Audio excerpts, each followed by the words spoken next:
Eu saúdo os amados irmãos com a graça e a paz do Senhor Jesus. Amém. Boa noite a todos. Para mim é motivo de sempre reiterada alegria estar aqui na presença dos irmãos, para a gente poder louvar a Deus, adorar a Deus e refletir um pouco nas verdades eternas da palavra do Senhor. Eu convido os amados irmãos a abrirem a palavra de Deus na epístola, Na epístola, conforme escreveu o apóstolo João, não é o evangelho, É a epístola, está lá no finalzinho da Bíblia, perto do Novo Testamento, perto, melhor dizendo, do Apocalipse, capítulo 1, 1 João, capítulo 1, nós vamos ler o capítulo 1, nós vamos ler o capítulo 2, até o verso 10, 11, melhor dizendo, até o verso 11.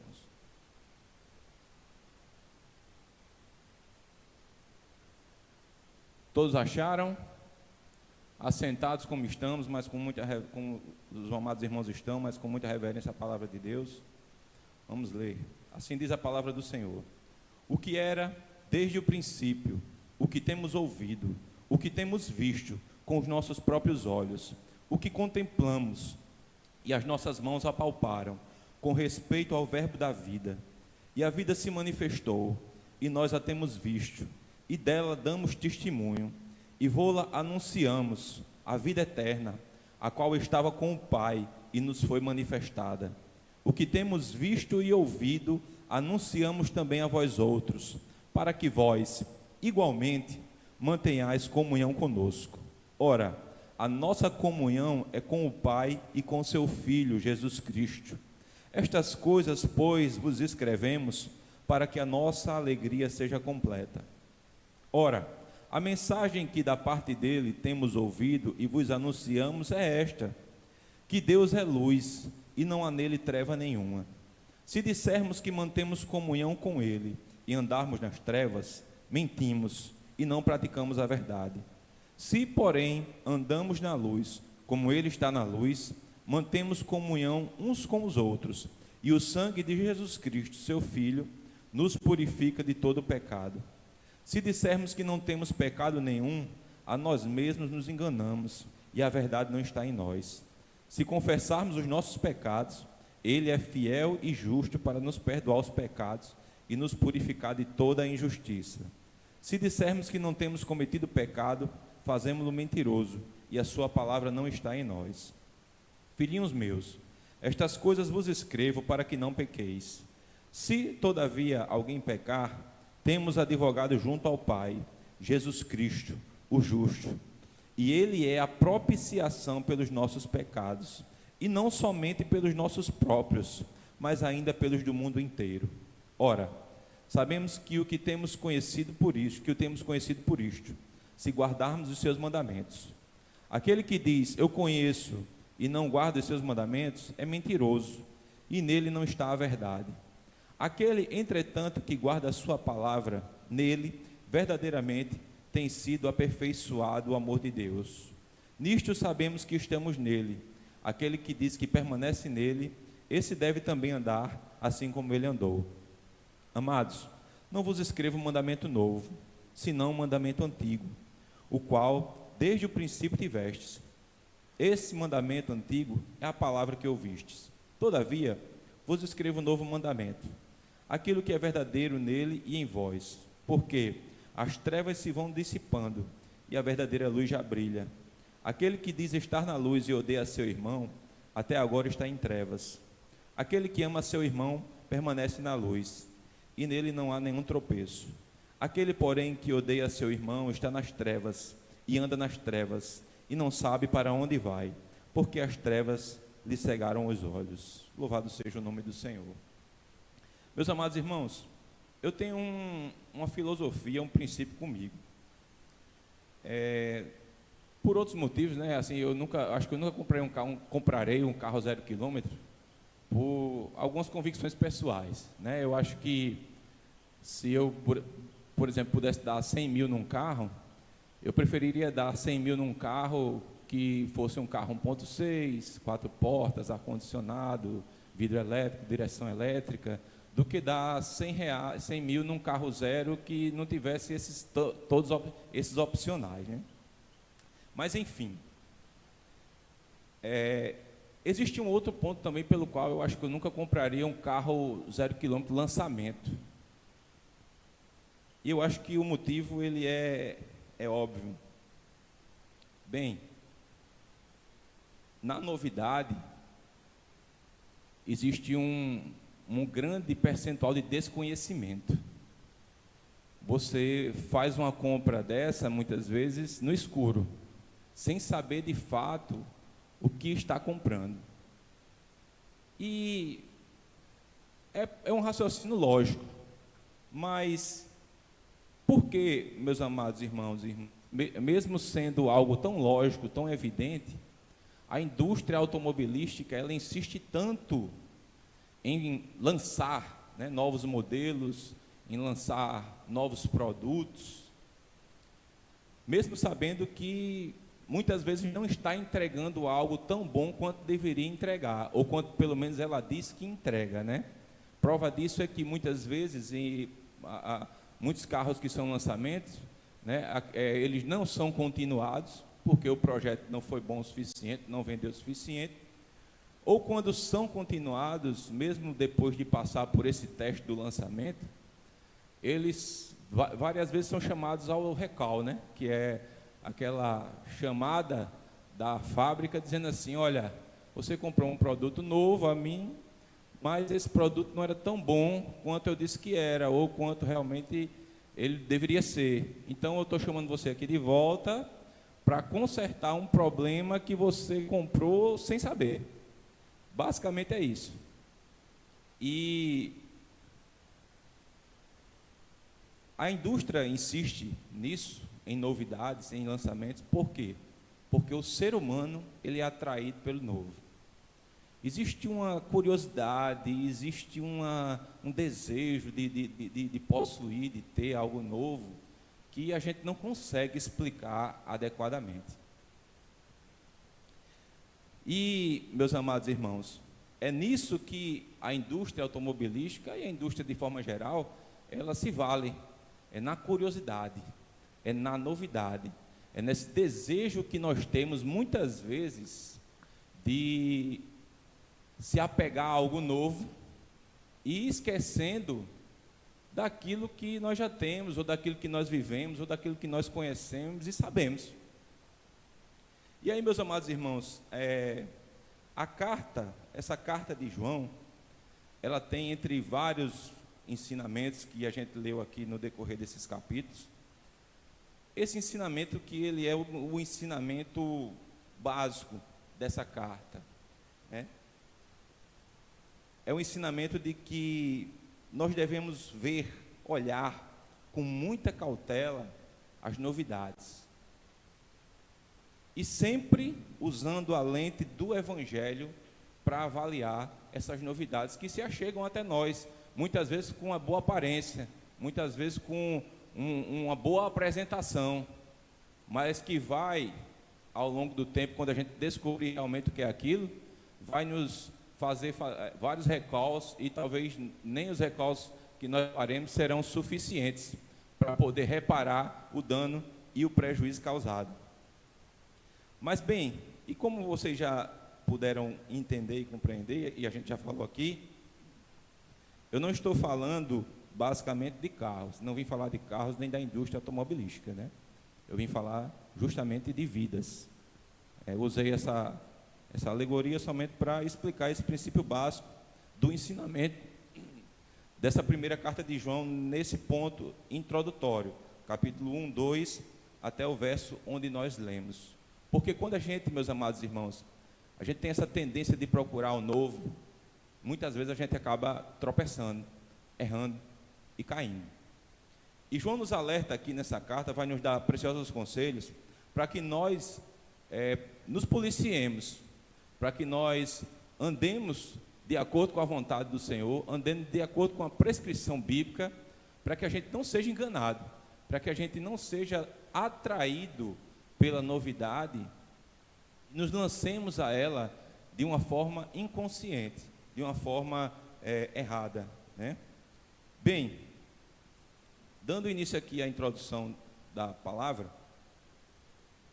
vemos um poderoso testemunho da parte de João. João, ele fala aqui, meus amados irmãos, como alguém que tem autoridade. Ele não está falando de uma coisa que ele ouviu falar. Ele não está falando de algo que ele soube por outras pessoas. Ele é bem claro, né? Ele diz: eu estou falando do que os meus próprios olhos viram, do que eu contemplei, do que as minhas mãos apalparam a respeito do verbo da vida. Isso é um testemunho poderosíssimo, meus amados irmãos, por vários e vários aspectos. Porque um primeiro ponto aqui que a gente vai falar é porque Jesus é chamado de verbo, né? Porque João se refere a Cristo como verbo, e eu vou usar a nossa língua portuguesa, a gramática da nossa língua, para explicar aos amados irmãos. Eu queria muito que o professor Júlio, né, não sei se está assistindo a nossa transmissão, mas se tiver, ele vai estar muito orgulhoso do aluno dele, né? E é o seguinte, meus amados irmãos, qual é o papel do verbo na língua portuguesa? Basicamente, quando a gente fala de verbo, a gente está falando de ação. É impossível numa frase você determinar uma ação sem você ter um verbo, sem você olhar para o verbo. Se você não olhar para o verbo, a frase perde totalmente sentido, né? E é ele que vai te indicar realmente a ação, quem faz a ação, ou o que é a ação, enfim. Então, meus amados irmãos, para além do sentido dessa palavra logon que João usou aqui no original, né, que tem um sentido filosófico grego, né, mas que alguns autores e estudiosos da Bíblia dizem que João estava mais pensando do ponto de vista judeu do que bíblico, né, e partindo desse princípio a gente entende que João se refere a Cristo como verbo de Deus porque Cristo é o princípio ordenador e orientador e existencial do universo, do cosmos. Não existe nenhuma possibilidade de existência fora de Cristo. E o próprio João vai dizer isso lá na sua carta, no primeiro capítulo, dos versos 1 ao 3, ele diz o seguinte: no princípio era o verbo, e o verbo estava com Deus, e o verbo era Deus.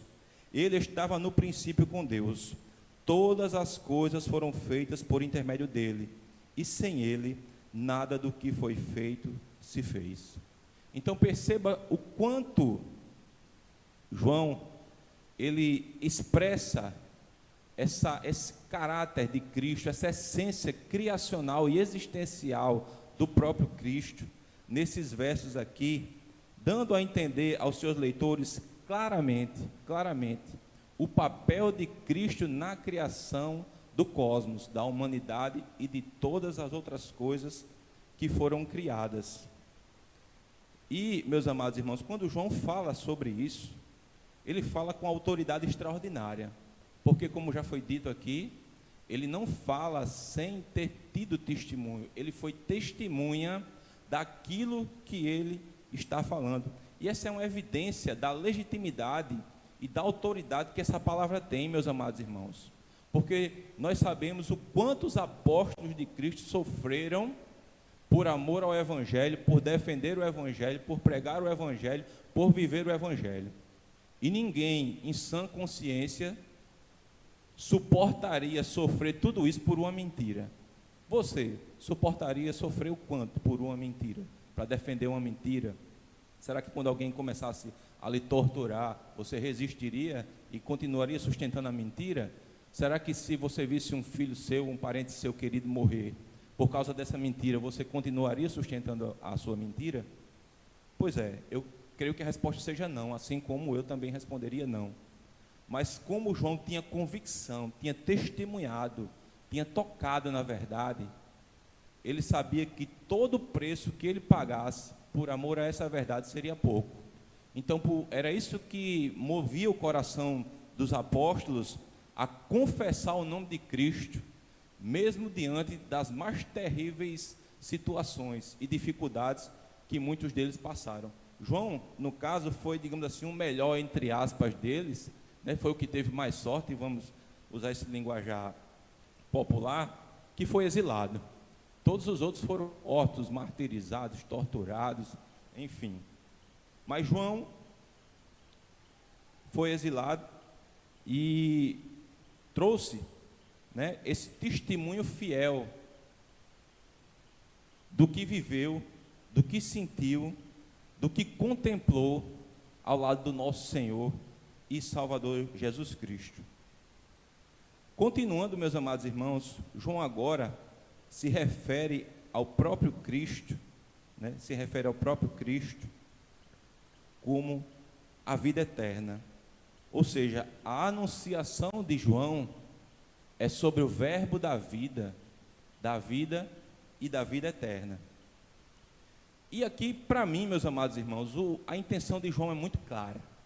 Quando João ele expressa esse caráter criacional de Cristo e eterno, é dizer, resumidamente, Cristo é Deus, meus amados irmãos.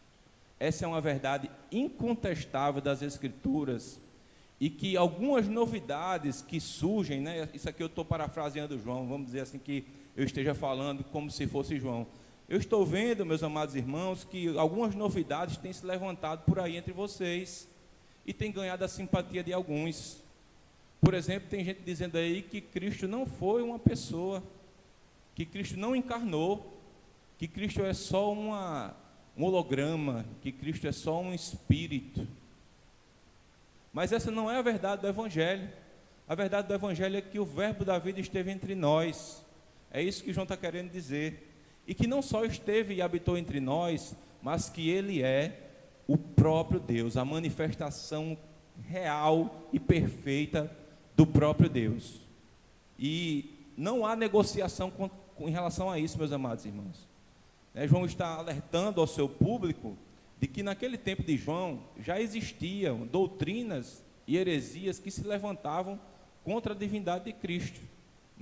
O gnosticismo era uma delas, que negava a pessoalidade de Cristo. E assim, meus amados irmãos, como naquele tempo existiam falsas doutrinas que negavam a divindade de Cristo, hoje em dia também, algumas doutrinas, alguns conceitos que não tem nada de novo, mas que ao mesmo tempo é novo, porque se levanta contra aquilo que foi estabelecido desde o princípio, que Cristo é Deus, tentando nos convencer de que Cristo não é Deus, de que Cristo ele foi um grande profeta, de que Cristo foi um espírito elevado, de que Cristo ele é a primeira criação de Deus, de que Cristo ele foi uma grande pessoa, mas que ele não é Deus. Várias religiões, que existem por aí hoje tentam diminuir a pessoa de Cristo nesse contexto. Para quê? Para nos fazer errar e se apresentando como coisa nova, Perceba uma coisa, meus amados irmãos: o islamismo, o mormonismo, os testemunhos de Jeová, todas essas religiões têm uma coisa em comum. É o fato de que os seus fundadores chegaram e disseram: olha, isso aí que vocês estão falando, como que vocês dizem que é a revelação de Deus, que é a Bíblia, está errada, não foi essa Bíblia que Deus deixou, nós fomos enganados e ao longo do tempo essa palavra sofreu algumas deturpações, mas eu recebi uma verdadeira revelação, eu tenho uma novidade para vocês.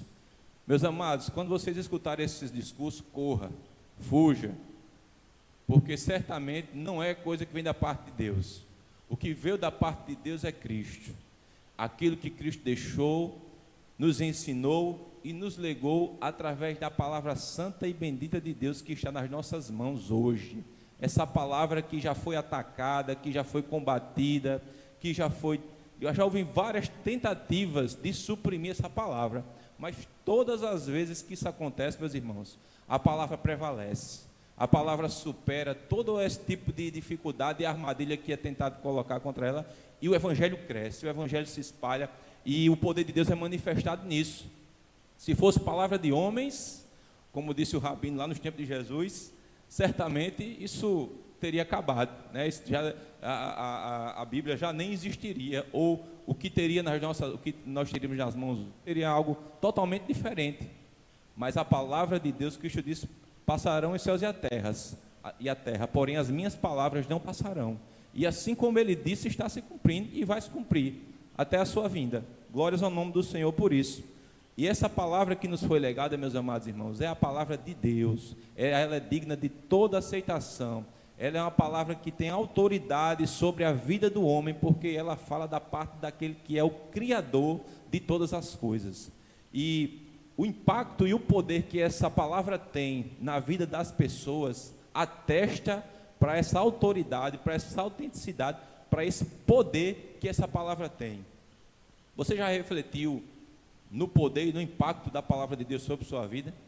O que foi que a palavra de Deus fez na sua vida? Como ela transformou a sua vida? E é por isso que eu digo que um crente que ele não tem o hábito da leitura e da meditação da palavra de Deus, ele tem sérios problemas.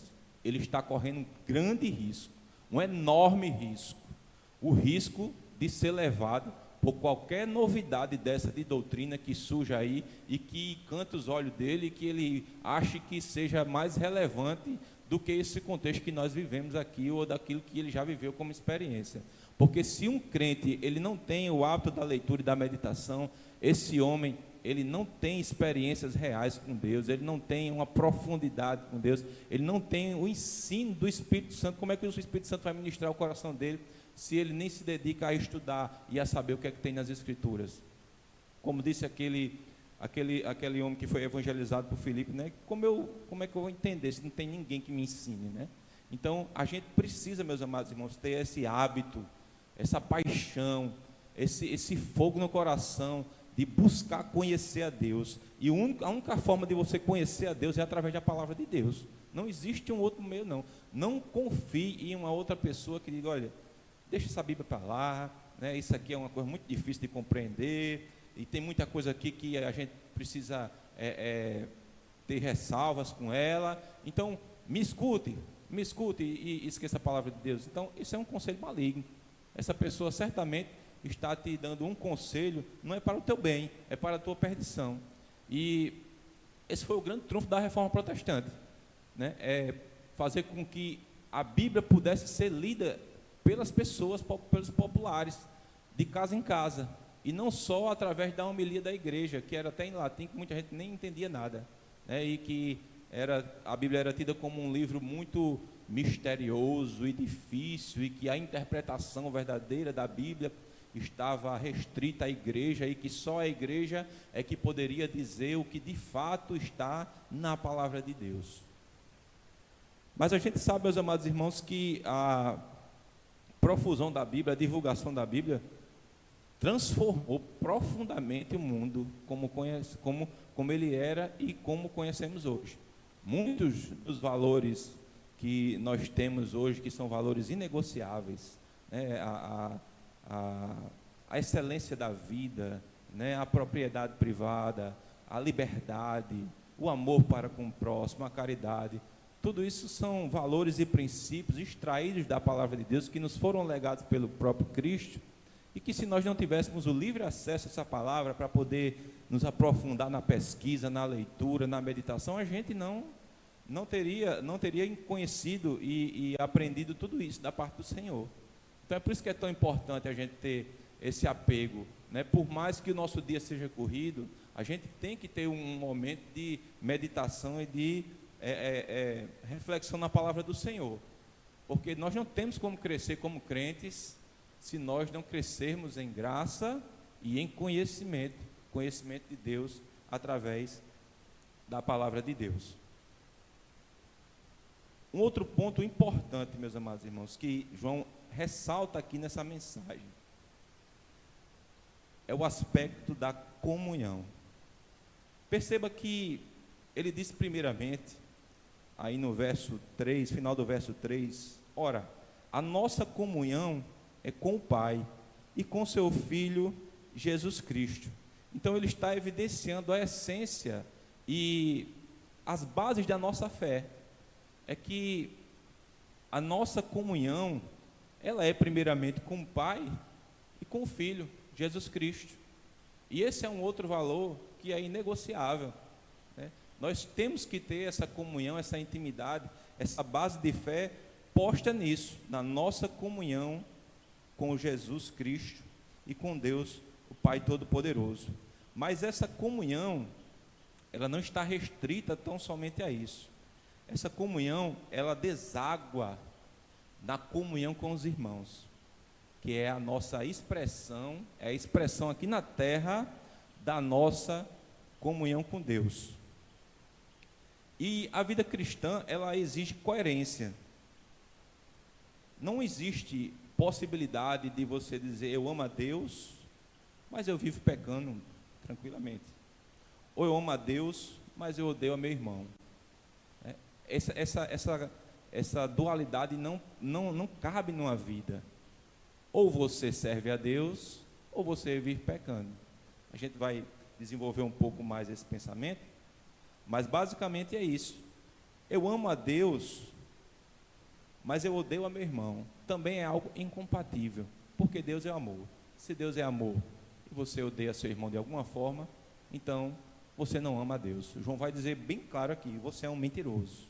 Você é uma mentirosa, porque você está dizendo que ama a Deus, mas a sua vida não está me dizendo isso. A sua vida não expressa essa verdade bíblica. E como Deus é um Deus que requer coerência, então existe um problema com o seu discurso. Você não pode, você não de fato não ama a Deus como você diz que ama. É claro, meus amados irmãos, que existe a possibilidade dos desentendimentos. Existe a possibilidade de você ter mais proximidade e afinidade com um irmão e com outro. Mas é impossível, meus amados irmãos, que você viva um contexto cristão, que você viva a fé cristã, sem ter comunhão com seus irmãos. Tendo alguma raiz de desentendimento, alguma amargura no coração em relação a algum irmão, tendo alguma contrariedade em relação ao seu irmão, que lhe impeça de ter comunhão com ele. Isso é algo inadmissível. E essa comunhão, ela é expressada primeiramente, obviamente, como a gente já falou, no amor a Deus, mas na simpatia e no bom sentimento, no amor que você expressa pelo seu irmão. É claro que eu não tenho afinidade com todos os irmãos aqui, porque eu não convivo com todos. Então é impossível de eu ter afinidade com todos os irmãos. Mas eu amo em Cristo Jesus a todos os irmãos, sem exceções, né? Sem exceções, porque o amor de Deus é derramado no meu coração, e esse amor, ele me impulsiona a amar o povo de Deus inconteste, né? Indubitavelmente. Eu sou movido a amar por causa do amor de Cristo. O amor de Cristo tomou conta do meu ser, e esse amor é refletido para com o meu irmão. No momento em que eu tenho uma oportunidade de fazer o bem ao meu irmão, de poder estimar esse irmão, mesmo sem ter muita intimidade e afinidade com ele, eu vou fazer e fazer com o maior prazer do mundo, porque eu amo. Então isso é amor, e isso é você expressar o seu amor ao seu irmão, ainda que você não tenha tanta afinidade, ainda que aquele irmão tenha algum comportamento que você não goste. Mesmo assim, isso não te impede, não me impede de amar esse irmão, de desejar o bem a ele, de querer o bem a ele, de querer a prosperidade dele, de querer ver ele cada vez mais progredindo, tanto na fé como na nossa vida aqui cotidiana. E se você não tem esse sentimento por todos os seus irmãos em Cristo, então você tem um problema, e um problema grande, um problema sério, que a gente vai ver aqui ao longo dessa meditação. Só que, meus amados irmãos, um membro do corpo de Cristo, que ele não consegue ter comunhão com seu irmão, que ele tem algum tipo de inimizade com seu irmão, ele é um membro doente, e ele precisa de remédio, ele precisa de tratamento, porque ele corre um sério risco. Ele corre um risco de infeccionar, necrosar e precisar ser amputado do corpo. Então, para que esse mal não ocorra, para que não chegue a esse ponto, o grande remédio para curar a inimizade, para curar a indiferença, para curar algum sentimento negativo que a gente tem em relação ao nosso irmão, é o perdão. É o perdão. A gente precisa exercer o perdão todos os dias. E o perdão, ele é algo tão profundo, ele é algo tão grandioso, meus amados irmãos e irmãs, que ele é um condicionante do perdão de Deus para a nossa vida. Eu acho isso tremendo, porque Deus é todo poderoso, Deus é soberano, Deus tem o controle de todas as coisas, Deus é Senhor de tudo e do universo. Mas enquanto você não perdoar, o poder de Deus não pode agir na sua vida. Veja o que Cristo disse lá em Mateus 6, 14 e 15, na oração do Pai Nosso. Porque se perdoardes aos homens as suas ofensas, também vosso Pai Celeste vos perdoará. Se, porém, não perdoardes aos homens, tampouco vosso Pai vos perdoará as vossas ofensas. Se eu não consigo perdoar, se eu não tenho disposição de perdoar no coração, minha oração é em vão. Deus rejeita a minha oração, Deus não está me escutando. Se eu não realmente liberar perdão em alguma questão que necessite de perdão, se eu não tiver essa disposição no coração de perdoar abertamente, mesmo que a outra pessoa me odeie, mesmo que a outra pessoa não queira conversa comigo, mesmo que a outra pessoa não me suporte, mas o meu coração tem que estar disposto a perdoar, a buscar reconciliação, e independente do sentimento dela, eu tenho que amá-la. O cristianismo é tremendo, né? Porque isso é contra-intuitivo, é contra a natureza do homem, né? A gente tende naturalmente a amar quem nos ama, a fazer o bem quem nos faz o bem, mas fazer o bem a quem nos faz o mal, ou a quem nos deseja o mal, isso aí é tremendo, isso aí é realmente um ensinamento poderoso da parte do nosso Senhor, e que só pode ser exercido, meus amados irmãos, através desse perdão. Lembra da parábola daquele devedor, né, que ele devia, eu não sei se era 10 mil denários ou 100 mil denários, eu sei que era um valor que, convertido para os dias de hoje, seria uma coisa de centenas de bilhões de dólares. Digamos assim, como é que um assalariado teria condição de pagar centenas de bilhões de dólares de dívida, né? Essa é a minha realidade, essa é a sua realidade, essa é a realidade da humanidade. Nós não temos como pagar uma dívida impossível de ser paga, mas que foi paga por Cristo e por nós. Louvado seja o nome dele por isso. E por isso, meus amados irmãos, por maior que seja a dívida da outra pessoa conosco, ela jamais se comparará com a nossa dívida para com Deus. E é por isso que um crente, ele não tem alternativa a não ser perdoar. Um crente, ele não tem justificativa para não perdoar, independente da ofensa.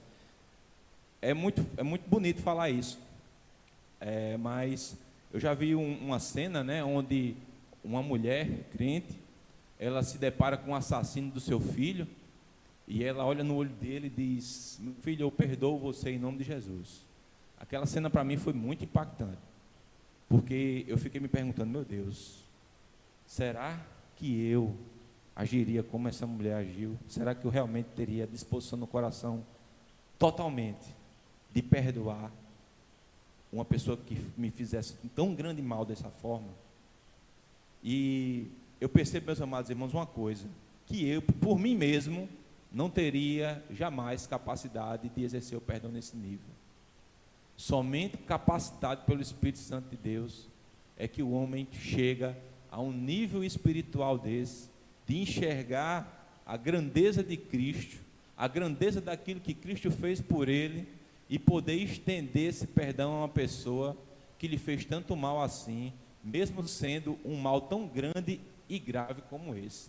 Mas mesmo assim, um mal tão grande e grave como esse, meus amados, não é um mal tão grande e grave como aquele que nós fizemos ao nosso Senhor e ao nosso Criador. A ofensa do pecado é muito maior. O sacrifício de Cristo por nós, ele foi imensurável, inestimável. E o homem viverá milhões de anos, mas não terá capacidade de entender e de compreender a sua altura e a sua profundidade plenamente. É algo tremendo demais. E é por isso, meus amados irmãos, que nós devemos buscar essa capacitação de Deus. Porque perdoar é um dom, meus amados. Não pensem que não é um dom. É um dom de Deus. É um dom que nos é legado por Deus através do Espírito Santo. E nós temos que buscar desenvolver esse dom e aperfeiçoá-lo e exercê-lo na nossa vida. O perdão é algo tão tremendo, meus amados irmãos, que ele é como eu já falei, ele é um condicionante para que nós recebamos as bênçãos de Deus, né? E a questão da quebra da comunhão é algo tão grave, né, que te impede de, além de muitas outras coisas, participar inclusive da ceia do Senhor. No meu entendimento, alguém que não tem comunhão plena com seu irmão, essa comunhão que a gente já tratou agora há pouco, ela não tem condições de participar da ceia do Senhor, pelo motivo óbvio. A ceia, além de um memorial para os crentes da obra de Cristo, ela expressa a unidade do crente com Cristo. Carne e sangue de Cristo. Somos um em Cristo.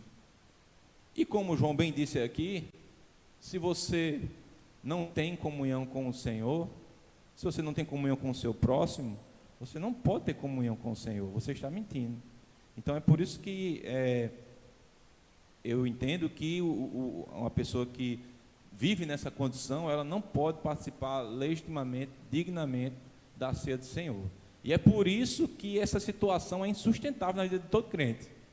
Não é possível que alguém viva dizendo que ama a Deus, participando dos cultos e participando de eventos, participando de grupos dentro da igreja, mas tem inimizade com outro irmão. É impossível. É impossível. A bênção de Deus não recai sobre essa pessoa não está vivendo o cristianismo de fato, né? E precisa resolver essa situação quanto antes. É por isso que eu conclamo os irmãos amados a reflexão nesse momento, né? Tanto minha como de vocês, que nós busquemos refletir se existe alguma condição dessa na nossa vida, se o nosso coração é impedido de amar alguém, o próximo, algum irmão em Cristo, por algum ressentimento, por alguma mágoa, por alguma coisa que, ainda que seja a pessoa que tenha lhe feito, né, mas que você peça a graça de Deus, peça a sabedoria do alto de Deus, que Deus enche o seu coração com amor, para que você afaste todo o sentimento mau e negativo em relação a essa pessoa, e você possa perdoá-la de fato, de coração, querer o bem, o progresso, amar de fato essa pessoa e buscar essa reconciliação. Se a outra pessoa não quiser, for resistente, bem, aí, né, é com ela e Deus. Mas a recomendação, a prescrição bíblica que nós temos é essa. A Bíblia diz o seguinte: se você tem algo contra o seu irmão, perceba, não é se ele tem algo contra você. Se você tem algo contra o seu irmão, vá ter com ele, vá buscar a reconciliação com ele, vá buscar estar unido com ele. Porque se você não exercer essa comunhão, essa união com seu irmão, você não pode exercer a comunhão comigo. É assim que diz o Senhor. E por fim, meus amados irmãos, aqui no capítulo 2, João traz ainda uma outra condição maravilhosa, né, que ele diz: filhinhos meus, essas coisas vos escrevo para que não pequeis. Se todavia alguém pecar, temos advogado junto ao Pai, Jesus Cristo, o justo. E que advogado que nós temos junto ao Pai, meus amados irmãos. Aquele filme, né, aquela sátira, a Auto da Compadecida, é muito criativa, é muito engraçada, mas não tem nada de bíblica, né? Não tem nada de bíblica, é uma obra de ficção, pura ficção. Onde Maria ali é a intercessora, né? É a advogada. E a gente percebe à luz da palavra de Deus que o nosso advogado fiel e justo é o Senhor Jesus Cristo. E louvado seja Deus por isso. Nós não podíamos ter advogado mais perfeito e fiel na presença de Deus do que o nosso Salvador. E, meus amados irmãos, nós não devemos aproveitar-nos maliciosamente dessa condição tão abençoada que temos, ou seja, de ter em Jesus Cristo nosso advogado junto ao Pai, para abusar desse privilégio que nos foi dado. Porque eu já ouvi muito discurso. A gente sabe que a salvação é o quê? Pela graça. É obra exclusiva de Deus. O homem não tem 0,00001% de participação na salvação. Porque se a salvação dependesse 0,00001% de mim e de você, ninguém seria salvo. Porque nós falharíamos completamente na nossa competência. Mas porque a obra é de Deus, porque quem consumou a obra foi Cristo, ela é perfeita e ela é gratuita, ela é graça da parte de Deus para nós. Nós não podemos comprar ou merecer a salvação. Mas eu já vi gente contra-argumentando, dizendo o seguinte: olha, se a salvação é eterna, se uma vez eu estou salvo, sempre salvo, então eu vou pecar à vontade, né? Vou pecar à vontade porque eu já estou salvo mesmo. Eu digo, pois bem, você precisa se converter, porque você ainda não é salvo não. Porque se Cristo tivesse alcançado a sua vida com graça, com misericórdia e com amor, você seria constrangido a tal ponto de querer viver a sua vida completamente para agradar esse Senhor, para viver por esse amor que lhe alcançou. Isso não lhe impede de, em algum momento da caminhada, você perder esse deslumbramento por Cristo, perder essa contemplação dessa beleza maravilhosa. Acontece. Nós estamos ainda caminhando neste plano material imperfeito e pecaminoso. E pode acontecer de, em um momento ou outro, a gente perder Cristo de vista e nesse momento a gente cair. Mas é nesse momento que João diz que nós temos um advogado diante do Senhor, diante de Deus, que é Jesus Cristo. E é assim, meus amados irmãos, que nós devemos nos conduzir nessa vida. E aí Cristo nos acolhe, Cristo nos perdoa, a gente se constrange, a gente chega a Ele envergonhado, a gente chega a Ele humilhado, a gente se achega a Ele com aquele sentimento de culpa terrível, e Ele nos recebe. Isso é maravilhoso, meus amados irmãos, porque é um Deus justo, um Deus santo, um Deus que não tolera pecado, mas que recebe o pecador, quando esse pecador arrependido se achega aos pés do Senhor. E isso, meus amados irmãos, pode acontecer algumas vezes na sua caminhada, mas jamais, em tempo algum, você vai se vangloriar do pecado, você vai contar vantagem, porque eu estou pecando porque eu estou salvo, né? Eu estou pecando porque eu gozo da graça de Deus. Jamais um crente vai ter esse tipo de pensamento, e se tem esse tipo de pensamento, é porque crente não é. Então, meus amados irmãos, que nós entendamos, né, que muitas vezes,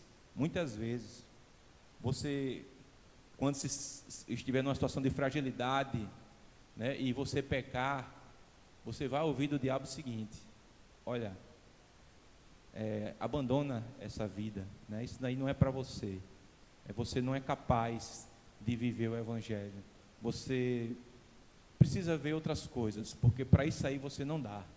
O diabo pode soprar no teu ouvido assim, mas saiba que isso é uma grande mentira, porque de fato nós não somos capazes de viver o cristianismo, mas nós somos abraçados e capacitados por Deus para viver esse cristianismo, para viver essa vida diante de Cristo, para viver essa vida mais elevada e mais sublime, como João cantou agora há pouco, né? Onde as pessoas buscam prazeres em várias outras coisas, bebidas, sexo, drogas, satisfação financeira, econômica, mas o prazer real e profundo e verdadeiro é estar na presença do Senhor. É realmente você contemplar a graça de Deus sobre a sua vida e saber que o Deus do universo ama a sua vida, se importa com sua vida e cuida da sua vida. Isso é uma sensação, é um prazer que não tem preço, né? Que é indescritível, incomparável com esses outros prazeres supérfluos que a vida nos proporciona no plano terreno. Concluindo, meus amados irmãos, a gente entende que, com relação ao Evangelho, faz mais de 2000 anos que não temos nenhuma novidade. Toda doutrina, toda revelação de Deus já foi concluída na pessoa bendita de Cristo, que nomeou pessoalmente homens os verdadeiros apóstolos. E, parafraseando rapidamente aqui essa situação dos apóstolos, os apóstolos, eles são nomeados assim na Bíblia, porque eles no primeiro século tinham uma conotação de homens que foram pessoalmente designados por Deus para levar sua mensagem, para ser seus embaixadores, seus representantes. Hoje, meus amados irmãos, é claro que todo crente, de forma genérica, pode se considerar um apóstolo, porque a palavra apóstolo, o nome apóstolo, significa mensageiro. Então, todos nós somos chamados a ser mensageiros das boas novas do Evangelho. Porém, a conotação do primeiro século, daquela igreja primitiva, era diferente dessa nossa hoje. Os apóstolos que a Bíblia nomeia, que as cartas de Paulo ou as cartas dos demais apóstolos nomeiam, são homens que foram designados exclusivamente por Deus, que viveram com Cristo, que foram ensinados por Cristo e que receberam de Cristo essa determinação pessoalmente, né? Pessoalmente. Aí alguém pode questionar, mas e Paulo, tal? Paulo viveu em outro tempo, né? Foi chamado em outro tempo. Mas Paulo fala, né? Ele relata que teve uma experiência pessoal e individual com Cristo, onde Cristo apareceu para ele e ensinou a ele. Então, meus amados irmãos, nenhum dos outros que hoje em dia se autodenominam apóstolos são apóstolos de fato. São apóstolos no sentido genérico, dizer que são mensageiros da palavra de Deus, mas apóstolos com autoridade apostólica que João tinha, que Pedro tinha, que Paulo tinha, que Filipe tinha, de forma nenhuma, porque eles não têm autoridade naquilo que eles falam como palavra de Deus, não foram enviados por Cristo, não conheceram Cristo pessoalmente, não andaram com Ele, não aprenderam com Ele, então não podem ser chamados de apóstolos como esses homens santos de Deus foram no passado. E é por isso que Paulo fala tanto em doutrina dos apóstolos, porque foi a doutrina que foi deixada por Cristo e transmitida pelos apóstolos. Foi os apóstolos, vamos dizer, que organizaram doutrinariamente as questões da igreja, e isso ficou relegado àquela época, né? Não existe novidade no Evangelho, como a gente já falou aqui, e eu reforço na conclusão, tudo aquilo que se apresentar como novidade, olha, tem uma nova revelação, olha, tem um novo poder que está oculto desde tempos em tempos, e Cristo me revelou agora, corra, pode correr, que é heresia, que é coisa do diabo, e que vai terminar, se você aderir, ou se você abraçar essa ideia, vai terminar lhe afastando dos caminhos do Senhor. Segundo ponto, na conclusão, a comunhão com os irmãos é fundamental, é essencial, e o indicativo terreno de que estamos ligados com o céu. A falta de comunhão com os irmãos, ou qualquer sentimento de inimizade, é uma barreira entre nós e o próprio Deus. Por fim, uma vida cristã requer coerência. Alguém que foi alcançado por Deus deve viver como alguém que foi perdoado e alcançado por Deus. Do contrário, está se enganando e é mentiroso. Não fomos chamados para pecar, mas para viver como filhos da luz e não das trevas. Que Deus nos abençoe.